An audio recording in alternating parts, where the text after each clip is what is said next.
মোদির সভা নিয়েই কি বিজেপিতে এবার বড় সড় দ্বন্দ্ব? বিজেপি কি চায় না রাজ্যে ক্ষমতায় বিজেপি আসুক? দিদি মোদি সেটিং। মোদির সভা নিয়েই বিজেপির অন্দরে কি হাল? বিজেপির এই অন্দরে অন্দরে লবি দ্বন্দ্বই সম্ভবত বিজেপিকে ভোগাতে চলেছে। সবথেকে সফলতম রাজ্য বিজেপি সভাপতি দিলীপ ঘোষ। আপনাদের কি মনে হয় এই এত কিছুর পর দিলীপ ঘোষ কি এবার তৃণমূলে চলে যাবে, বা বিজেপি কি দিলীপ ঘোষ ছেড়ে দেবেন? রাজনৈতিক বিশ্লেষকদের একাংশ বলছে দিলীপ ঘোষকে সাইডলাইন করা হয়েছে। মোদির সভা নিয়েই বিজেপিতে কি ফের বড় দ্বন্দ্ব? বিজেপি কি চায় না রাজ্যে ক্ষমতায় বিজেপি আসুক? তাহলে কি দিদি মোদি সেটিং, সেই সেটিং কি তাহলে রাজ্যে রয়েছে? লবি, বিজেপির এই লবি কি ভোগাবে রাজ্যে ক্ষমতায় বিজেপিকে আসতে? এটাই কি বিজেপির ক্ষমতায় আসা থেকে একটা বড় পথের কাঁটা? কেন বলছি বন্ধুরা? হ্যাঁ, সেটাই আলোচনা করব আপনাদের সঙ্গে। একেবারে প্রধান মুখ রাজ্যে মালদা থেকে সিঙ্গুর সভা প্রধানমন্ত্রী নরেন্দ্র মোদীর। সেই সভায় হাজার হাজার কর্মী সমর্থকেরা থাকবেন, খুব ভালো কথা। সে সভায় থাকবেন তা বড় নেতারাও, খুব ভালো কথা। কিন্তু দ্বন্দ্ব কিসের? হ্যাঁ, দ্বন্দ্ব আদি নব্য দ্বন্দ্ব, লবি দ্বন্দ্ব না। কোনো বিজেপি নেতা সেটা বলছেন না, বলছেন রাজনৈতিক বিশ্লেষকদের একাংশ। বিজেপির এই অন্দরে অন্দরে লবি দ্বন্দ্বই সম্ভবত বিজেপিকে ভোগাতে চলেছে। এ দাবি আমাদের নয় দর্শক বন্ধুরা। রাজনীতি নিয়ে যারা নাড়াঘাটা করে, রাজনীতি নিয়ে যারা চর্চা করে, যারা তৃণমূল এবং বিজেপি বর্ষিয়ান নেতারা, যারা এখন রাজনীতি থেকে খানিকটা বিরত থাকলেও তারা দল দুটিকে ভালো মতো চেনে জানে বোঝে, তারাই বলছেন বিজেপি কি চায় না বিজেপি রাজ্যে ক্ষমতায় আসুক? এটা কারা চায় না তাহলে? আর দ্বন্দ্বই বা কিসের? নামটা ভালো করে শুনুন তো, দিলীপ ঘোষ। কে দিলীপ ঘোষ? এখন তাকে তো ডাকার প্রয়োজন নেই নরেন্দ্র মোদীর সভাতে, কারণ শ্রমিক ভট্টাচার্য আগেই পরিষ্কার করে দিয়েছেন যে কোনো পদাধিকারী না হলে মোদীর মঞ্চে নাকি বসা যাবে না। খুব ভালো কথা। দিলীপ ঘোষ এখন না এমপি, দিলীপ ঘোষ এখন না এমএলএ, দিলীপ ঘোষ এখন না রাজ্য প্রেসিডেন্ট বিজেপির। দিলীপ ঘোষ তো তেমন বড় কোনো পদে নেই, তাই দিলীপ ঘোষ আমন্ত্রিত নয়, দল ডাকেনি দিলীপ ঘোষকে। এখন প্রশ্ন হলো, দল ডাকেনি নাকি কয়েকজন নেতা যারা বিজেপিতে অ্যান্টি দিলীপ বলে পরিচিত, কানাঘুষো যেটা শোনা যায়, তারা দিলীপ ঘোষকে ডাকতে দিলেন না? কিন্তু না, আবার এই যে প্রোটোকলের একটা গেড়ো আছে, শ্রমিক ভট্টাচার্য আগেই বলে দিয়েছেন পদাধিকারী না হলে এই মঞ্চে বা এই নরেন্দ্র মোদী থেকে অমিত শাহ তাদের মঞ্চে বসা যাবে না। দিলীপ ঘোষের সঙ্গে পদের অপেক্ষা।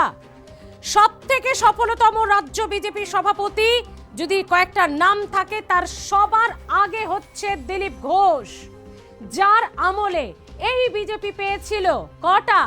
18টা এমপি।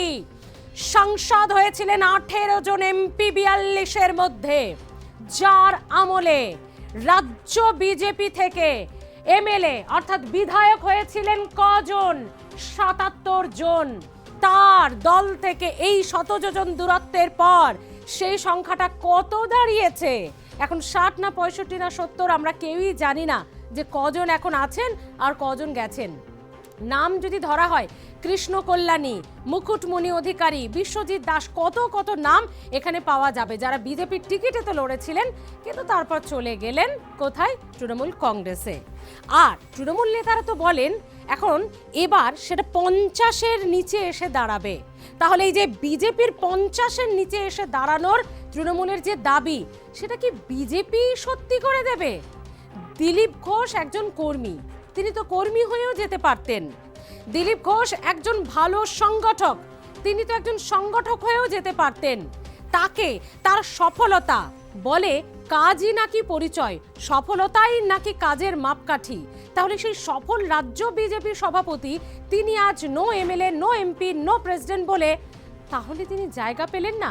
আমার একটা প্রশ্ন, এই নরেন্দ্র মোদী কি দিলীপ ঘোষকে চেনেন না? দিলীপ ঘোষের জামানায় এই রাজ্যে বিজেপি কোন জায়গায় পৌঁছেছিল এটা কি নরেন্দ্র মোদী জানেন না? হ্যাঁ, এটাও আবার ঠিক, তিনি এরকম একজন প্রধান মুখ, তার পক্ষে তো এটা জানা সম্ভব নয় আমন্ত্রিতদের তালিকায় কে কে আছেন, কে কে নেই, কে কে ডাক পেয়েছেন, কে আবার ব্রাত্য, কাকে সাইড লাইন করা হয়েছে। কিন্তু এই খোঁজটা রাখা দরকার। প্রশ্ন হলো তাহলে কদিন আগে অমিত শাহ এলেন, তার সঙ্গে কিসের বৈঠক হলো? যাতে দিলীপ ঘোষ তৃণমূলে না চলে যান, তার জন্য কি একটুখানি কোথাও মলম লাগিয়ে দেওয়া হলো যে বাবা তুমি যেও না? এই নির্বাচনের আগে আগে দিলীপ ঘোষ যদি তৃণমূলে নাও যান, যদি বিজেপি থেকে ছেড়ে বেরিয়ে যান, তাহলে বিজেপির সম্মানে লাগবে। সাধারণ মানুষের দিলীপ ঘোষকে নিয়ে যে আবেগ, সাধারণ কর্মীদের বলা ভালো, কোথাও ধাক্কা লাগবে। তাই দিলীপকে দলে রেখে মোটামুটি মান ভঞ্জন করে নির্বাচনটা উতরে যায়, তারপরে যাই হোক দেখা যাবে। আবারও বলছি, এই কথাগুলো আমাদের নয়, রাজনৈতিক বিশ্লেষকদের একাংশ বলছে দিলীপ ঘোষকে সাইড লাইন করা হয়েছে। সেটা দুর্গাপুরে লোকসভা নির্বাচনে হারের পরে, কীর্তি আজাদের বিরুদ্ধে হারের পরেই আমরা দেখেছিলাম দিলীপ ঘোষ নাম করে না করে কিভাবে নিজের ক্ষোভটা প্রকাশ করেছিলেন। কেন আমাকে মেদিনীপুর, খড়গপুর থেকে তুলে নিয়ে গিয়ে দুর্গাপুরে নিয়ে যাওয়া হলো? আমার কাছে অচেনা সিট, আমার হাতের তালুর মতো আমি চিনি যে সিটটাকে কেন দেওয়া হলো না। আর যাকে দেওয়া হলো বিজেপির তরফ থেকে, তিনিও হেরে গেলেন, অগ্নিমিত্রা পাল। এখানে অনেক চুলচেরা বিশ্লেষণ হয়ে গেছে ইতিমধ্যে, যে কেন দিলীপ ঘোষকে সাইডলাইন করা হয়েছে, কে করেছে, সে প্রসঙ্গে যাচ্ছি না। কিন্তু মালদা থেকে সিঙ্গুর, যে সিঙ্গুরের সভায় দাঁড়িয়ে প্রধানমন্ত্রী নরেন্দ্র মোদীর এত বড় ভাষণ, সেই মাঠে, সেই মঞ্চে কেন জায়গা পেলেন না দিলীপ ঘোষ? রাজনৈতিক বিশ্লেষকেরা বলছেন এই প্রশ্নের উত্তরটা যাই হোক না কেন, যে কোনো প্রোটোকল হোক না কেন, হতে পারে এটা বিজেপির প্রোটোকল, পদে না থাকলে মঞ্চে বসা যাবে না, কিন্তু ফ্যান ফলোয়ার আছে, আবার দিলীপ ঘোষকে ডেকে ওনার সামনের সারিতে চেয়ারে, মঞ্চের নিচে, সেখানেও বসানো যাবে না, তাহলেও একটা ধাক্কা লাগবে।